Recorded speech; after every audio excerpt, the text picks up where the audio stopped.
हा बरं, हे बघा पाटील, आमचं असं पहिल्यापासून ठरलंय की मुलाकडे ऍटलिस्ट 10 लाखाचं पॅकेज, एक मस्त 4 व्हीलर, स्वतःचं घर आणि थोडीफार जमीन त्याच्या नावावर असली पाहिजे, तरच आम्ही तिथे मुलगी देऊ. आणि हो, गाडी मर्सिडीज असली पाहिजे. बर बर. आणि हो, लग्नाचा, हळदीचा, जेवणाचा सगळा खर्च इक्वल करणार आहोत आपण. हे मला पटलंय, सगळं इक्वल पाहिजे. हो तेच ना, लग्न दोघांचं पण आहे ना, मग खर्च एकट्याने कशाला करायचा? हे आपल्याला पटलं, सगळं इक्वल पाहिजे. मुलीला सुद्धा 10 लाखाचं पॅकेज पाहिजे, तिच्या नावावर एक घर पाहिजे, थोडीशी जमीन पाहिजे आणि तिच्याकडे पण 4 व्हीलर पाहिजे. म्हणजे सगळं कसं इक्वल पाहिजे. अहो पण मुलगी लग्नानंतर तुमच्या घरीच येणार आहे ना, असं काही नाही. तुम्ही याला तुमच्या घरी घेऊन जा लग्नानंतर.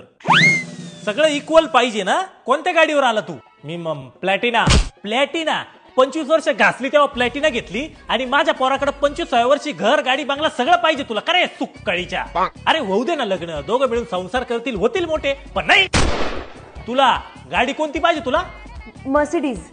स्पेलिंग सांग बरं. टाटा पण चालेल काका. टाटा उठा मला कटा. अहो पण पप्पा तू गप रे, तुला काय कळतं?